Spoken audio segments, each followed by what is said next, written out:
Hate it. What made it so challenging offensively for you guys in overtime? Oh, man. I didn't feel like we created advantages. Felt like they got us in neutral a lot. And, we tried to spread them out, obviously going small, but we couldn't create that advantage. Tried to get the weak defenders like we usually do. It's kind of our formula, so credit to them on defense. What do you think has made it so challenging for this group to play a full 48-minute game throughout the course of the season? Yeah. We're actually obviously mixing and matching, trying to find that group that's gonna,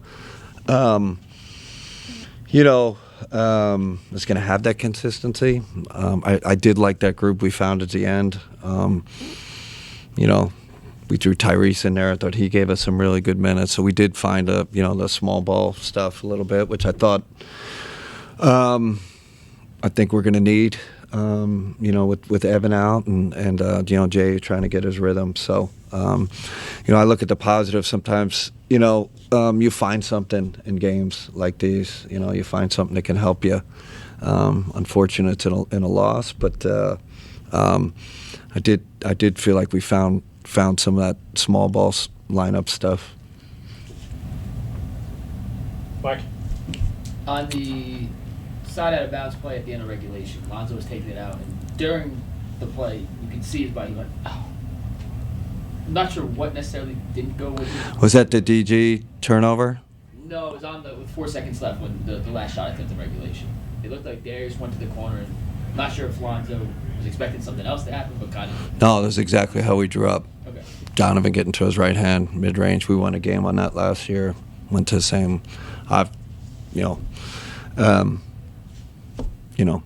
I thought that was good execution by everybody. Space. Before we get to the on-court stuff, just what kind of admiration do you have for DG playing through, obviously, the pain, the discomfort, whatever it is? Because, he's slapping the floor, he's doing all the right stuff, and it looks like it's just really bothering him mentally, but he broke through it tonight. He broke through, and like I said, he gets these stingers, when he's got a hard change of direction, hard plant, and I thought he played through it tonight. I feel like he's starting to find it a little bit, starting to get by, starting to get to the rim, starting to get the paint a little more. So that's a positive. But yeah, this is tough. We knew it was going to be tough, but I liked his spirit, fighting through it, staying with his teammates. That's a positive sign going forward. Just knowing that he's going through stuff like that, though, as a coach, to see someone go through that for you and for the team too. He's on the bench. He's giving guys high fives even after he went down a couple times. He was the best guy in the first half. First half we weren't very good, and he was phenomenal. I'd say, he's looking outside himself. He's engaging his teammates. He's talking to them. It's positive spirit on the bench. I just loved his energy tonight. That's what we need, and that's kind of the ask, as he goes through this and through this struggle to get back to the the DG we know. Kenny, you guys went with Dean Wade to start tonight's game, and then you kept with him in the fourth quarter. What went into the decision to start, and then obviously to stick with him? Yeah, defense first. I thought struggling with defense and rebounding. When he's on the floor, we rebounded in like the 85th percentile. So I knew they were going to start crashing 5, which they did. So that was part of it. And then we all just felt like we needed to go small. We needed to space the floor. And Dean can hold his own at the 5. Obviously, I thought he did a heck of a job. Really, that lineup kind of got us back in the game. And again, until JA gets his rhythm, obviously it's going to take a little bit of time. Dean at the 5 was kind of what we thought gave us the best chance. DeAndre struggled a little bit over the last couple of weeks, but you've talked about wanting to use him more in the second unit. Has there been any thoughts to going to him off the bench to start games? Haven't really explored it. We always talk about lineups. What can we do better?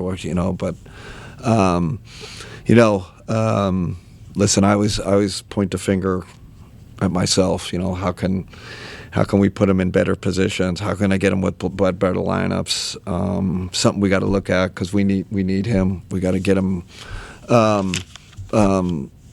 you know, get him back to the old Dre. You know, so something we got to look at.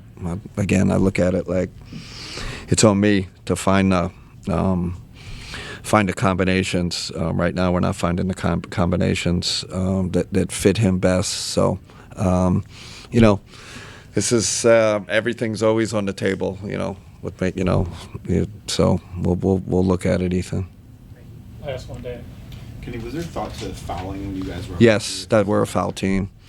I don't know. You know, I thought DG thought he was in really good position. You know, you want to say it was a charge. You know, he was in great position. You know, but we are a foul team in that situation.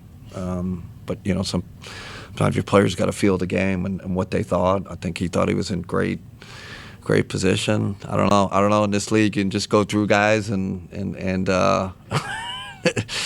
you know, it's just part of it. I'm not criticizing the refs. I still don't understand how you can go through guys' chests when they're in legal guarding position. They just won't call it. And the smaller guy really gets penalized, you know, for moving his feet, getting in the right position, go through your chest, you know, no foul. But yeah, we're a foul team in those situations. Okay, it's gonna wrap it up. All right. Thanks, everybody. Thanks, guys.